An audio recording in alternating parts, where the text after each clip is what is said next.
This episode includes updates about my adventures in Ireland and being with the horses, about the challenging learnings I've had, and shifting into the topic of why feel, Embodiment 101 for the skeptic in you, what qualities and capacities embodiment and healing requires, why move from rationalizing to feeling and sensing, and the steps to feeling and healing, as well as accessing your wisdom. Hello and welcome. You're listening to the Embody Podcast, a show about remembering and embodying your true nature, inner wisdom, embodied healing, and self-love. My name is Candice Wu, and I'm a holistic healing facilitator, intuitive coach, and artist sharing my personal journey of vulnerability, offering meditations and guided healing support, and having co-creative conversations with healers and wellness practitioners from all over the world. This episode is sponsored by Patreon, which is a platform where you can contribute any amount to the production of this podcast, as well as all the creations that I put out there. And I want to thank all of the people who have contributed on there. I could not be more touched and appreciative of all that people have contributed. Every single dollar just helps and goes a long way. And that energy and life force that each person contributes and brings as well goes towards the life of this podcast and all the healing experiences and meditations that I offer. There's also a chance to get up close and personal with me. There's a healing group that's once a month, as well as personal meditations that you can receive based on whatever level you're contributing. And what that entails is a personalized healing experience based on whatever it is you need in your life at that time. Each quarter, I check in with you and design something that is just for you by intuiting what might be needed and sensing into the energy of what you're asking or where you are in your life. So you can find all that at candicewu.com/Patreon. Hello and welcome back to the Embody Podcast. It's great to have you here. This morning, I am waking up in Dublin in a small Airbnb. And if you've been following along with my adventure in Ireland, I was on a horse farm for some time, about almost 3 weeks, actually. I can't believe I survived it. I have been learning natural horsemanship with a host family and tending to 4 horses. I've been cleaning poop out of stables, wheeling it over and dumping it across down the hill. I've been setting up coal fires, cleaning all over the house, romping around in mud, but also getting time to learn how to be a good leader with horses and assert myself, be in my presence more. I feel way more in my body in every moment and in every word that I say. So all this in exchange for the lessons and a place to stay. And if you've been following along, you know that it's been quite challenging for me. There was that last podcast that I did, candicewu.com/horselifeireland, and you can learn about some of the lessons that I experienced there, some of the hardships and what I've been dealing with. And one of the mornings, it was last week, I woke up feeling just completely worn down and overwhelmed by this experience. It wasn't one thing that specifically would trigger me or make me feel overwhelmed. It was all the things combined and one after the other without much of a break. And so feeling this last week, I woke up and felt, can I keep doing this? Which was an interesting signal. I read that in many ways. Am I overwhelmed? How am I doing?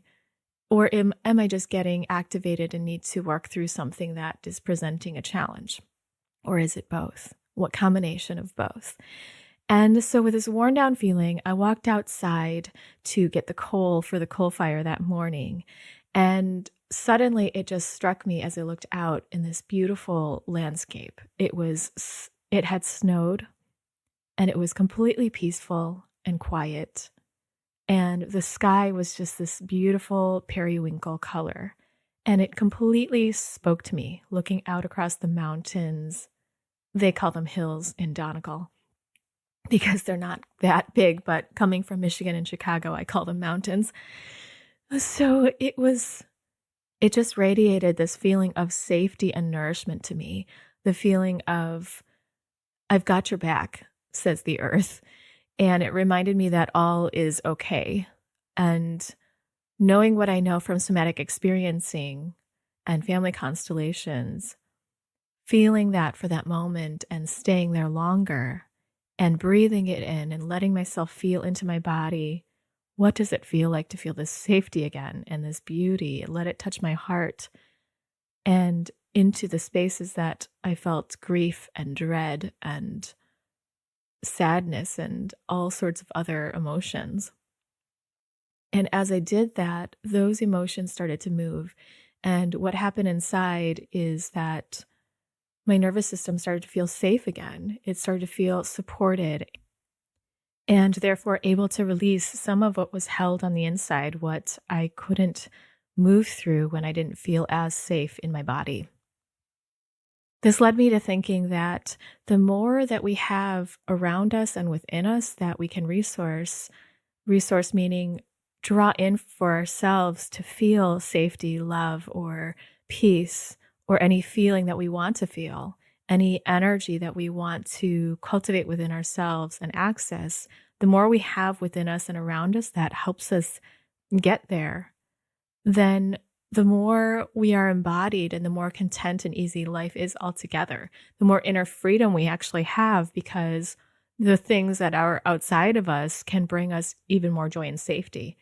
And I'm even talking about things that perhaps were upsetting to you in the past, or people who you've had conflictual relationships with, that at some point they can bring you something that perhaps they were meant to teach you, or some aspect that you do find that you admire about them. I didn't used to be able to resource so much and so many things. I couldn't really find much pleasure or enjoyment in life, even though I thought I did. But could I actually feel it through my entire body and being? No. And a big resource that I have now that I didn't have for a good quarter or more of my life is my father.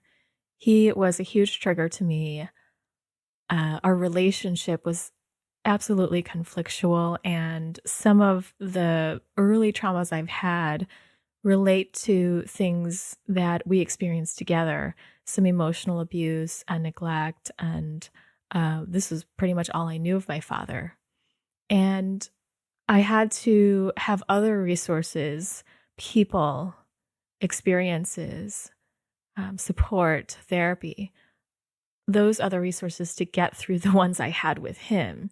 But over time, that started softening, and the polarity, the distance between a resource and trigger, something that would strengthen me and trigger me, all pulled into one ocean in a sense. I could feel all those emotions, and my father became a huge resource to me, where I can draw upon his love and see that there is underneath all of the ways that he acts as a human, the ways that he did act, that there is a deep love way down there. And now I actually see that come through quite a bit, and I can receive the gifts from him. And a lot of that work was the family constellations work, is finding love and gifts where you typically only see pain or abuse or trauma. And so now I can see that part of him that helps me feel loved, and I feel supported and strong. And there are times now that I draw upon his energy, or what I attribute to his energy within me, to strengthen or give me some aspect of safety or peace inside of myself. So one introductory thought I have for you is, what brings you the sense of safety, of beauty, peace, or contentment? Does feeling something in your body do that? Does looking and touching crystals or stones do that? Or feeling your body move? Looking at a picture of a loved one or an animal or a spiritual figure? Looking at the horizon or a sunny day?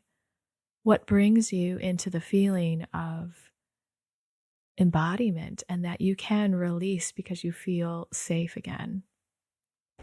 I have a whole segment of resources that you can use, healing experiences that are about how to develop that kind of strengthening and safety, how to resource a person, place, or thing into your life so that you can feel that strength, as well as how to pendulate, move in and out of challenging experience to pleasant experience so that you can integrate more and do it in a way that's not overwhelming your nervous system. And you can find all that at CandiceWu.com/emotions. It was an episode I did on emotional numbness to wholeness and feeling the experience of moving from where I'm completely frozen and can't feel and just use my mind to get through life to being in my wholeness and accessing and having the capacity to feel all sorts of emotions and sensations in my body. All of these exercises are inspired by somatic experiencing as well as family constellations, healing work, and the combination and just how I use them as well. So feel free to check those out.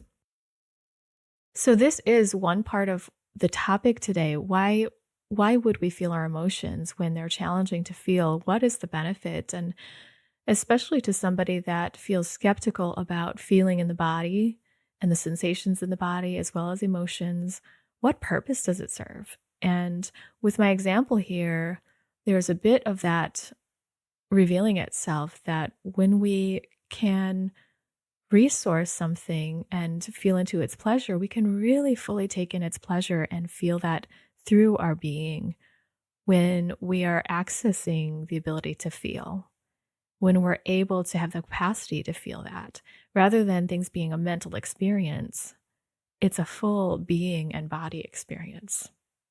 But with that comes challenges because you also have other emotions that may be not as pleasurable, or the pleasure may bring up unpleasant feelings. And how do we move through that? Is it still worth it to have that in order to have the love, safety, beauty, contentment, peace, freedom, etc.? Before we jump into the episode, I want to give you a little more information about what happened and what I chose in terms of leaving the exchange that I had agreed to and accepting what would be the consequence of that. So I noticed how overwhelmed I was feeling, and with all those things coming at me day to day, I just couldn't quite catch a break in terms of being triggered and activated by thing after thing. I think the interpersonal conflict with my host was one of the hardest aspects of the whole thing because that energy sort of dominated the entire experience. And the amazing thing was I learned how to have a much thicker skin and to be way more fiercely direct and clear about myself and what I'm feeling, what I'm experiencing, as well as honest. My host is someone who will just speak the truth of what she thinks is happening, or at least how she's feeling, and what she thinks is going on. And a lot of times she comes with this sort of confidence that makes me doubt my own experience and wonder, what is the truth? What is happening? I may be used to some level of honesty and directness with people who are close to me that I've built that trust with, but this was a complete stranger that I really didn't have trust for in terms of emotional safety and non-judgment. I felt quite a bit of judgment from her, actually, even though her words would tell me differently, that she wasn't judging or criticizing. It was very confusing to me. But I ended up leaving, and with that feeling of I'm choosing to love myself and give myself a different experience where I can feel more ease in my learning and go through the emotional triggers in a safer space where that can move through much more easily rather than being hit up against another thing before that ends, or being shamed in the process. It just is too much for me to accept all at once. And I think that this is part of shifting our culture from overriding ourselves, from pushing through and powering through in order to be strong, to one of loving ourselves and doing what's truly right for ourselves that is strength. That is self-love. That is respecting who you are at the moment and what you need so that you're not doing something that is way beyond your level where it isn't an enjoyable experience for you anymore. If it is, that's perfectly fine, and that is everyone's choice. But really to ask yourself, how is this experience going for me, and is it the right one now? And only you have the answer to that. So the interesting thing was when I let this person know, let the family know that I was leaving, I got called a quitter. I was told that I didn't have any grit and just enjoyed luxury. Isn't a little bit of discomfort a good thing? And so it really showed me that they didn't understand where I was in my journey of loving myself. And I've spent a lifetime of pushing through and going through enduring hardship. It's not the time for that at this point. So one of the hardest things about that and about the whole experience was accepting other people having views of me that may or may not be true. And it is not just the view of me, but the critical part that comes with it, at least how I perceived it here, where someone feels convinced of who you are, especially because it helps them feel better about themselves or how they're interacting in the situation.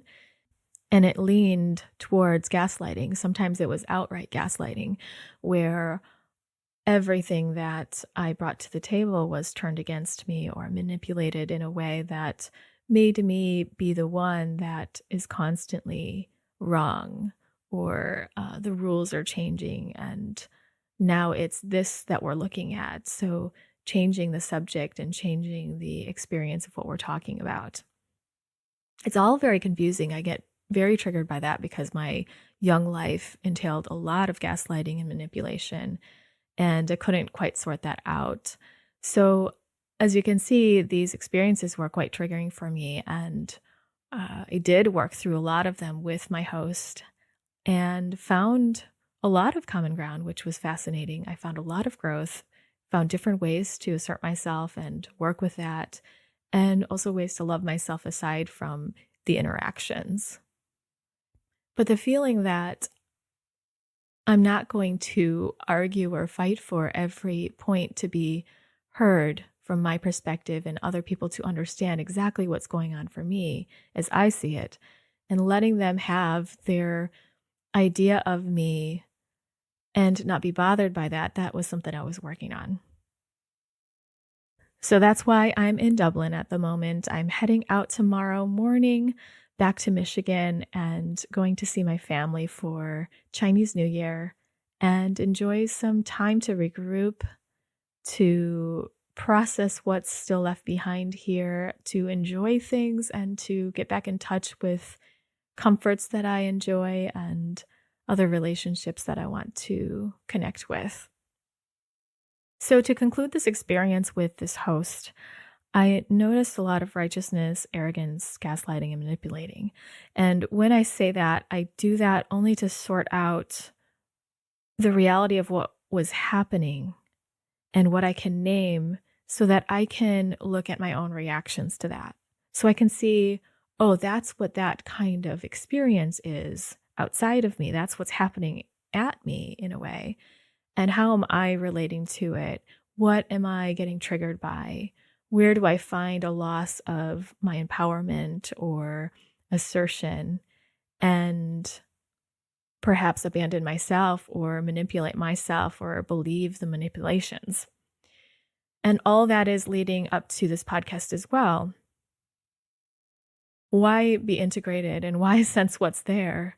Because for me, that means I can find and access another place in myself when I have someone act this way towards me, where I can move through it in a way that feels really good for me, where I can respond differently or choose and have freedom in how I respond rather than just react and engage in that enactment, that tango of this and that cycling over and over.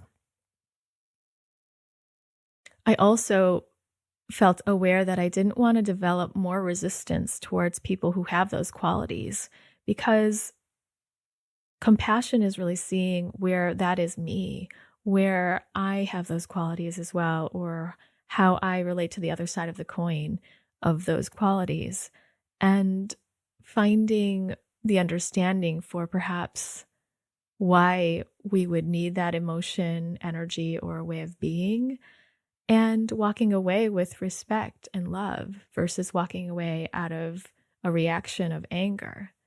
And that reaction of anger, for me, just knowing that I will inevitably find that experience again if I do that. Not to say we shouldn't have anger. If it's there, it's there. That just means there's something to work with. But if I can work with it inside of myself or in the relationship to the point where I find that ability to respect this person and not reject them, I feel much better about myself and I feel much stronger in myself. I also recognize this takes years. It's taken me at least 10 years to work through some of the really challenging abuse that I received, that I experienced in my young life, and to notice myself in another engagement with someone that is very similar just shows me there was more to work on. And right now I feel that there's still a bit more. I feel some anger towards this person, and recognizing that there are bits of this that I still want to clear up. With that, let's jump into this topic a little deeper. Why do we need emotions? Why should we even get into our felt sense, our body experience? What does that even do? And those questions really come from an analytical perspective, the place where we just see that thinking and processing with our mind mentally is the only way to solve a problem or to work with something or to realize what's happening in the moment. If we are outright rejecting an emotional and felt sense embodied experience, then I would suggest that that actually is a coping.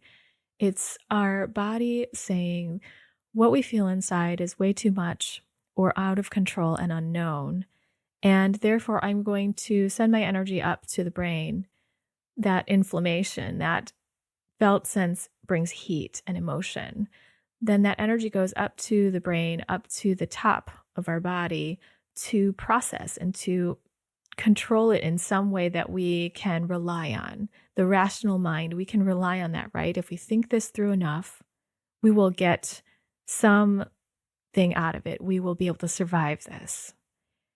At least that's what it was for me. Growing up, I didn't have any other support and emotional regulation to be able to move through my emotions. These emotions were tough ones. They were of terror and huge loss and grief, way bigger than one small person could feel through and bear. And so I had to put those away and go up to my mind where that was still accessible. And I could say to myself, if I do this, then this happens. And if I don't do this, this happens. And I could protect myself that way. So I believe that this chasm between the mind and body, the mind and emotions, and I'm speaking of the mind in terms of our mental thoughts only, because at a deeper level, the mind encompasses the emotions. It encompasses the nervous system and the reactive response in the whole being. But what we think of the mind as this mental thought process and analyzing, there's a chasm, there's a gap often. And we can see this where people say, okay, I need affirmation to help me believe X, Y, and Z about myself. And as much as I say these affirmations, like I feel enough or I am strong, I don't really feel I'm enough. I don't really feel strong. But I can try to say this over and over to myself and hope that this will get me somewhere.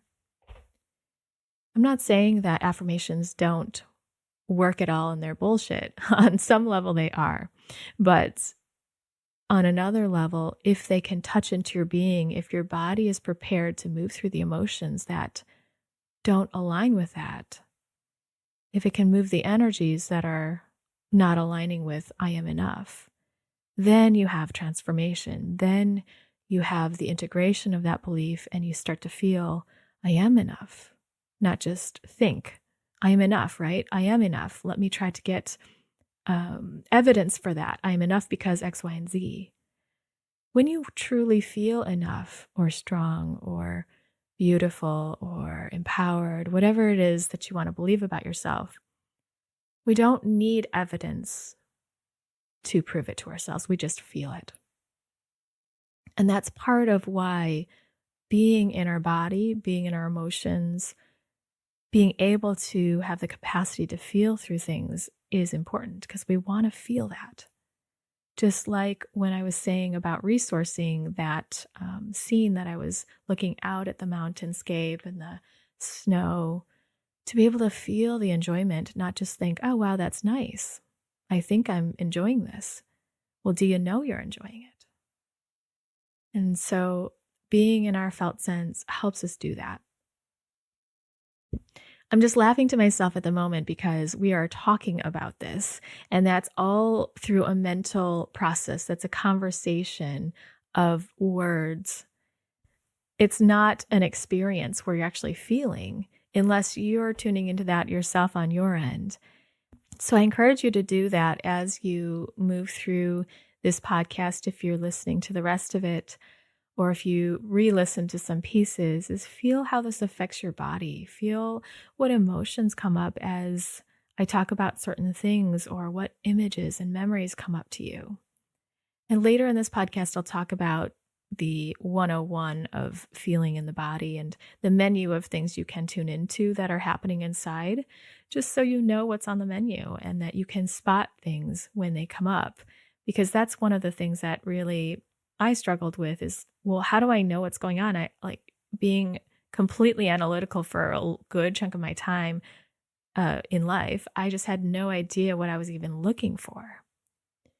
So I'll go through that later in the episode, but I just encourage you now to witness and to take everything as information and to have compassionate curiosity of what's happening inside as we talk about this. So sometimes I hear from people, when I'm in my emotions, when I'm in my body, I only feel worse. Or that the mind is the only way of knowing. And this agrees with society. We have a very strong lean towards the mind, the mental thought process being the only way of knowing something. Research and proof and evidence. And that's a very pointed, manifested way of knowing. And there are all sorts of other ways of knowing. We can know something through our sense. We can know something through our body, through how we feel. That's information to help us with our next step in life or what we're looking at. When we have our instincts, we can protect ourselves. We can choose something that feels joyful to us because we know how joy feels. And I recognize that if we're using rationalizing as a survival tool, we typically don't realize we're doing so. And there is a rational explanation for why we're rationally thinking about everything. I've certainly used that. It's like if you challenge someone on how they feel, if they're feeling something, they have the explanation for why they're doing what they're doing, rather than just feeling through what's happening or the ability to. So if you're hearing yourself in any of this, I also encourage you to laugh at yourself, to have some lightness and amusement about it. There's no judgment about any of this. And knowing that you only rationalize or use your mental capacity to get through life is a helpful thing to notice, because then it lets you get to where you want to be or what's the next step for you. And it also helps you have information about what your experience has been like, that you've actually had to use this as a way to protect yourself, as a way to survive. And when was that you needed that to survive? When was it that your ancestry needed this way of being to get through life, to actually live instead of die, or to move through something that was so heartbreaking? And have you inherited that way of rationalizing and thinking only mentally and dismissing emotions because they're hard? Feeling into our emotion requires us to be able to handle the unknown, that there's an acceptance, something we don't know is happening. There's an image that I keep happening, and I don't know in my mind what that is. And if we rely on our knowing mechanism as a mental knowing, as, oh, I completely understand why I'm having X, Y, and Z happen, then when we approach something that we don't know, I don't know why I'm having this feeling. I don't know why I have this tension in my body. Then on some level, we need to be okay with or accept or even embrace that we don't know and that it will reveal itself to us. And that's part of the joy of being human, is that we have all these clues inside, these messages from our inner world that we are learning to interpret. And so often we say, oh, I have this pain in my body and it's scary. But instead of noticing the fear, we try to find what that is. And then we have a medical explanation, which is helpful in a lot of cases. And it's one part of things. But we can quickly dismiss that as, oh, that's just this syndrome, or that's just the tension I got because I am playing tennis and only use this arm. And so therefore, that's the only reason I have this injury. I would invite you to deepen into the fact or the idea that there may be more to the story. There may be more to the experience of the body expressing itself in this way. And as one of my teachers said, Jim Kulackoski, he's my spiritual and yoga teacher, that if there isn't a spiritual place for disease, there won't be a physical one. That the physical body is a manifestation of the spiritual experience and shows you what's going on at that subtle level. And this also reminds me of the Koshas podcast, the different levels of the physiology that you can find at candicewu.com/Koshas, Koshas. I'll also be linked in the show notes. So far we've talked about how healing and integration, how being in the body and feeling through what's there can require the ability to accept that there's something we don't know. It can require being in the unknown. It requires being compassionate to yourself and perhaps even laughing at yourself, gathering information and witnessing rather than judging what's going on. And also noticing your judgment, if there's judgment, as one layer of your experience and the state of being you've held for a period of time. Healing and integration also requires just one moment of noticing, and then the next, and the next. And you can stop anytime. It requires the acceptance of a process within you, that not everything's going to be known right away. The trust and the willingness to move through a bit of the process and then perhaps take a break and a bit more or even more. The ability to handle those bits of not knowing and the unknown so that that can be revealed later, but also for the sake of just being in the unknown. Period. Working with your body requires leaning into discomfort and learning how to take a break when it overwhelms you or before it overwhelms you so that it can come with ease. I used to be someone who would just plow through all my emotions and try to do all of them at once.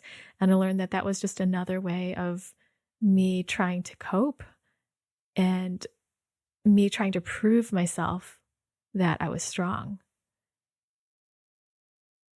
When I'm rationalizing or just using my mind to move through something, I might be just trying to sort it out.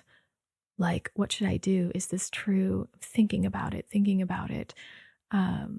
What evidence does it confirm it's true? What evidence is it not true? Which can be helpful sometimes, except for when you tailspin emotionally and you don't see straight. The perception is different. And sometimes I feel like I'm in the same place over and over again with that aspect of myself. So when that's happening, always going back to a breath and how do I feel when I'm having that thought? Or notice what else comes with it in the body when I'm doing this kind of thinking. And that opens up your wisdom of the whole body, the whole being, to support what else is there to know about this. Where is the other knowing that my body can bring, that my energy or my senses can bring? With embodiment, it's also important to resource, as I talked about earlier in the beginning of this episode, having things that you can tune into, imagine, or picture that bring you a feeling of safety, love, or ease, where then your nervous system can be reminded that you are safe right now. And I'm guessing if you're listening to this podcast, you're probably in that situation, or hopefully you are. And I also think that embodiment is greatly supported by someone who can support you in a trauma-centered way, but a way that also brings strength and helps you towards the intention that you want to have in your life. So having that loving support can make a huge difference, because a lot of what we couldn't feel when we were younger is that we didn't have someone with a nervous system and an ability to regulate emotion that was present with us, tending to us and giving us exactly what we needed. And so if you're working with someone like a healer, a therapist, or a coach that does have that ability to do so, and with a trauma-centered person, they also have the ability to notice when your body is going offline or when you're going into a dissociated state where doing anything else isn't going to help. Processing any other emotion isn't going to help. It's only going to re-traumatize the nervous system, and knows what to do to support you in coming back online and taking the next healing step. That is incredibly powerful. So now I also want to talk about the experience that we sometimes don't always know what to explore or where to begin. Maybe there's a desire to feel better, or to know yourself better, to love yourself better, or to have something different in your life. That may be one little inkling that you have that you may need more embodiment, or that you are ready to connect deeper with yourself. I had this with a client recently where they didn't know what they wanted to explore or where to begin, but there was a draw, a pull that something needed to change, and a tiny whisper of something different that they wanted. And sometimes there's a pain or a lingering and a waiting of something to be tended to or to be looked at. And all this reveals itself as we sit together, as I sit together with my clients, or as I sit with myself, and there's a going inward. I believe that each person is the source of their healing and wisdom. And with my clients, I'm the facilitator to support the loving space and the understanding and the moving through of the many ways and messages that are given to us by our inner being. So the body sensations, the flush of a feeling, the pit in your stomach, your heart dropping, the tension or the holding in the body, or a dream image, a thought or a flash of a sense of something, or a body movement, rigidity and stillness, or wanting to reach or shrug your shoulders or move them in a certain way. All these unfold and open up to a whole world of truth and self-knowing. It's like they open up to the cosmos within. And eventually, through the more unpleasurable feelings, they open up to joy and pleasure. contentment, freedom, and peace. They're the key to a whole world of knowing yourself and loving yourself. It's another opportunity to love yourself. So this happened recently for me when a client wasn't sure what was going on between her and her sibling. She felt that something wasn't quite right, and she couldn't name what that was, but that's all we needed to begin. A sense that this is where to look and to explore with curiosity and feeling in. And what revealed itself was disconnection, sadness, and grief and loss because of the disconnection. And even deeper than that was love and the desire to feel connected. I love this thought that the tender parts of our hearts reveal itself underneath all that our body shows us. The tender part of our hearts, meaning the part of us that desires, that wants love, that wants belonging or feels pain. The juicy part of what we feel, no matter what we think about it. So this client's story is one that I'm keeping confidential, and I've gotten the permission from her to share these pieces with you today. And it's very important for me that my clients feel that confidentiality. So I won't share any details with you, but I do want to share that we did a constellation, a family constellation with stones. This was an online experience. So we can use video chat and sensing in energetically to tune in together. And so I asked her to bring some objects that she could use to represent her siblings, and I used stones on my end to match that. And a really beautiful thing was that as she placed them and as I placed mine and they started to move, it was her one sibling and another sibling. As these people started to move in this space of this mini picture we were intuitively sensing into, both of us had the same movements with the stones and her objects on her end. They were exactly the same. And the sense of who was where and what people were feeling started to emerge and show itself to both of us synchronously. So what showed up was an old dynamic that she wanted to change, that she was always there for her sister, for her hardships, and felt like this was her role to her sister, that this is what their relationship was built on. And the question, the pain was found in, would she be valued and loved if they didn't play out this role anymore? What would be there in its place? How painful it might be to shift this relationship into new territory and not know if the other would like to come along. One of the things that can reveal itself during the process of this is a healing statement or words that can evoke the emotions of what's true to come through and what resolve might be needed to help the body transform those feelings and energies so they start to align with these words. And in her constellation, the healing statements were twofold. One part to bring self-love and resource from within. So no matter what happened with the sibling, that she could love herself and disconnect from the dependency on her to bring her value. And that statement was, I begin to love and value myself differently. And that was important to say, I begin, and to love and value herself differently because it wasn't too far from where she was. If she said, I love myself differently or I love myself fully, that seemed to be too far from where she was actually at. So I begin to love and value myself differently seemed like an opening for her, an accessible opening. And the second statement was to support a shift in the way of loving in the relationship with her sister. And that was, I begin to love you differently. And if you're listening and you can feel something about that, That's great because not everything comes with a mental explanation. But in this case, it sometimes helps also to have that.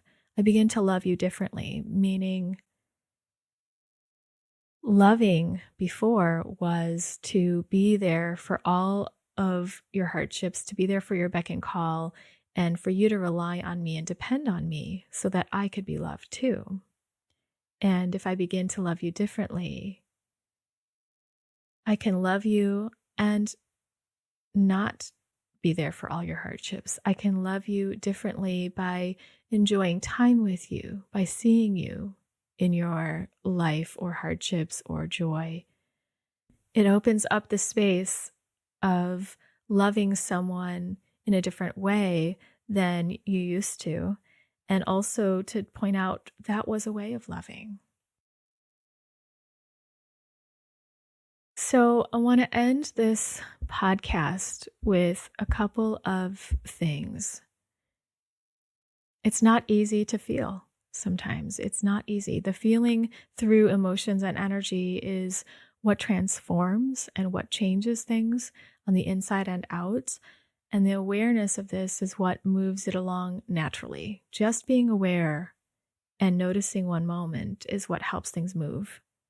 When we're working with being in a human body and feeling emotions, we need to feel safe in our body to feel them.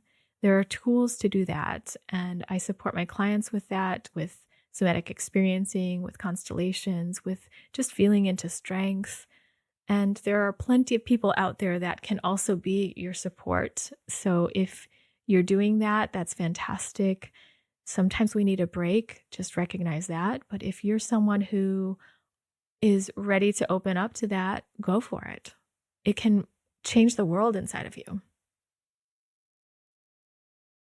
So being in your body to feel your emotions is one thing, and then being able to identify them, identify what you're feeling and feel through them. Stay with it until you find the resolve or what's needed, and allow it to be acknowledged and honored. All of that takes a practice. And when the tender part of our soul comes out, we need a gentle, patient, compassionate, and understanding presence to support us, whether that's within ourselves, if we have it already, or if we're cultivating it, or from the outside until we can do it ourselves.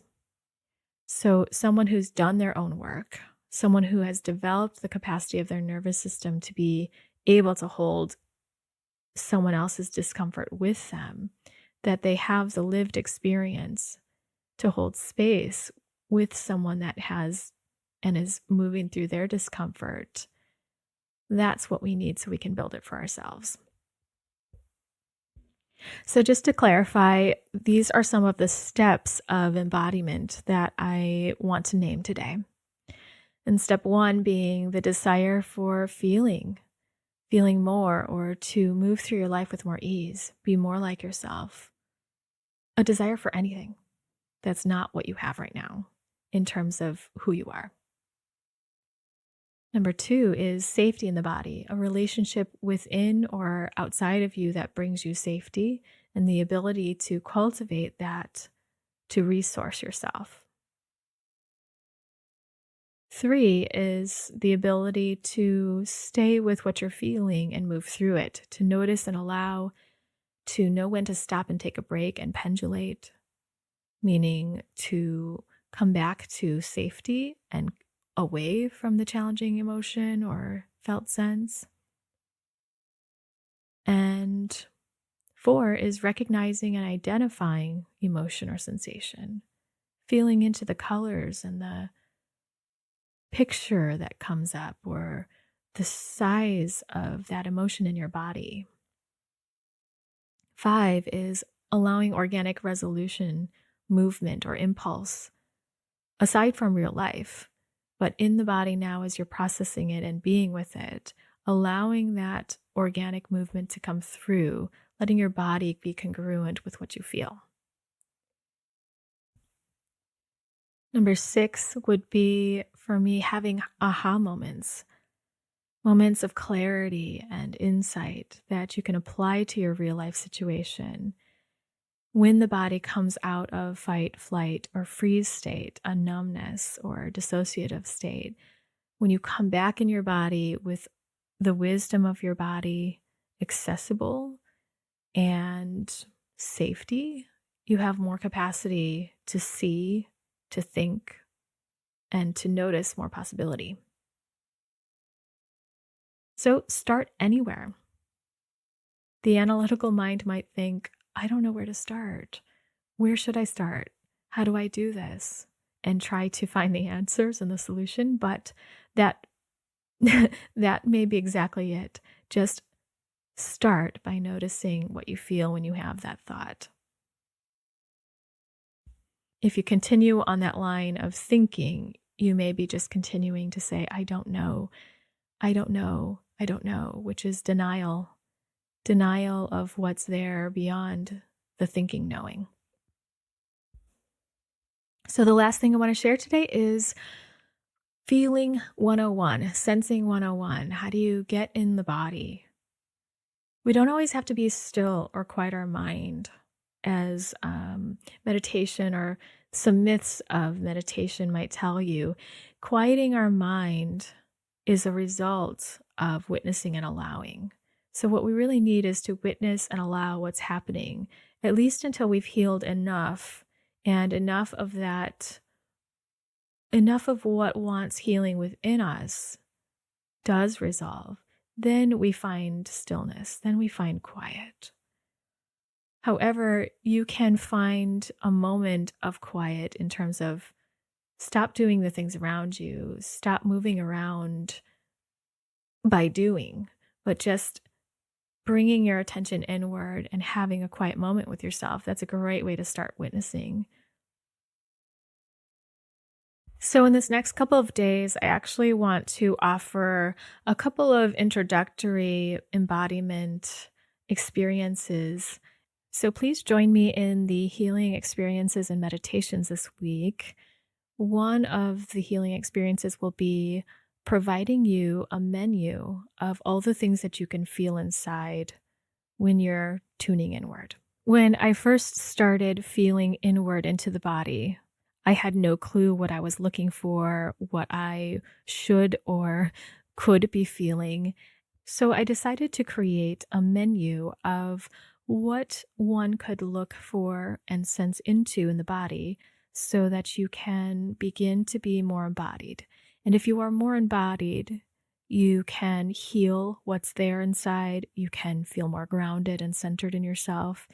And you can feel more in your body, more like you're present in the moment and able to have the capacity to feel through all of what's there. The second healing experience will be a body scan, tuning into the full body with pratyahara, which is the 5 senses drawn inward.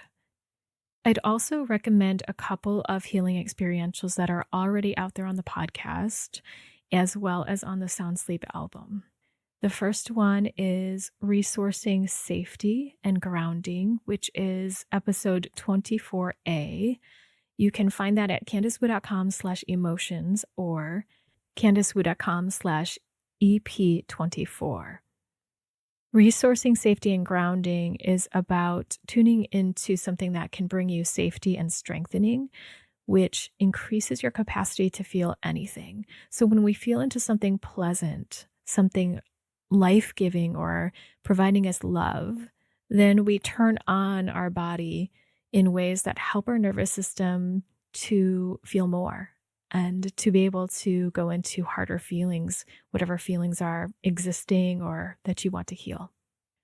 The second one I'd recommend is also on that same episode, CandiceWu.com/emotions, and that's 24B, episode 24B, and it's pendulation. Pendulation is a term from somatic experiencing, which allows you to move back and forth from 2 different polarities of feeling unpleasant sensation or emotion to pleasant experience, and therefore giving you more capacity to feel into both and to heal as well. And the third experiential that is also connected to that same episode, 24C, is installing an emotional switchboard, which connects you with several main emotions that you can install into the body, like an imprint that gives you access to identifying certain emotions, those emotions particularly, so that your body can sync up your ability to sense what's going on and then to name it. I'd also recommend checking out the healing experiential that is self-touch and grounding, because when we touch our body, that sensation helps us to feel more and to feel what's going on, and also to bring the nervous system down because the body's reminded that it has this container. That's episode 47A, and it's candicewu.com/alignment or candicewu.com/EP47. And that particular one is 47A, and then 47C is resourcing your desire, which can support you in also tuning into something strengthening or something that you really want to cultivate in your life that helps you be able to feel. In the Sound Sleep album, there are a couple of very helpful grounding and embodiment experientials, including a body scan, short and extended version, a yoga nidra practice, which is yogic sleep, that helps to bring a deeper level of consciousness forward, a deeper level of relaxation and restoration, and several resourcing experiences that you can access, which will also help you sleep better, but will support you in feeling more embodied. You can find that at candicewu.com/soundsleep. Today, I'd like to end everything with another poem by Mary Oliver, who recently passed away. This is one that pertains to this episode, and here it is. Someone I loved once gave me a box full of darkness. It took me years to understand that this, too, was a gift.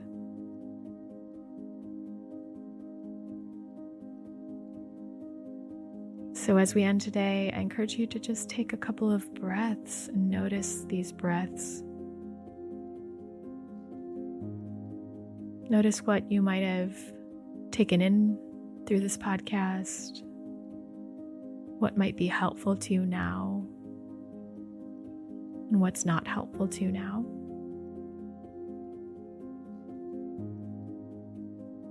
What you feel compelled or inspired to do for yourself.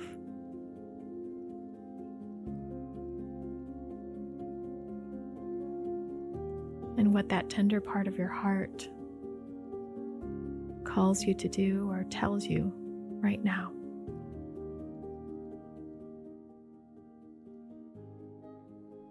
Thank you so much for being here and listening in. I encourage you to reach out for support to me or anyone you know that feels like you can take that next step if you haven't done so. I love doing one-on-one sessions with people, and I also have the embodied group call that happens once a month with a small group of 2 or 3 people. You can find all that at candicewu.com/Patreon.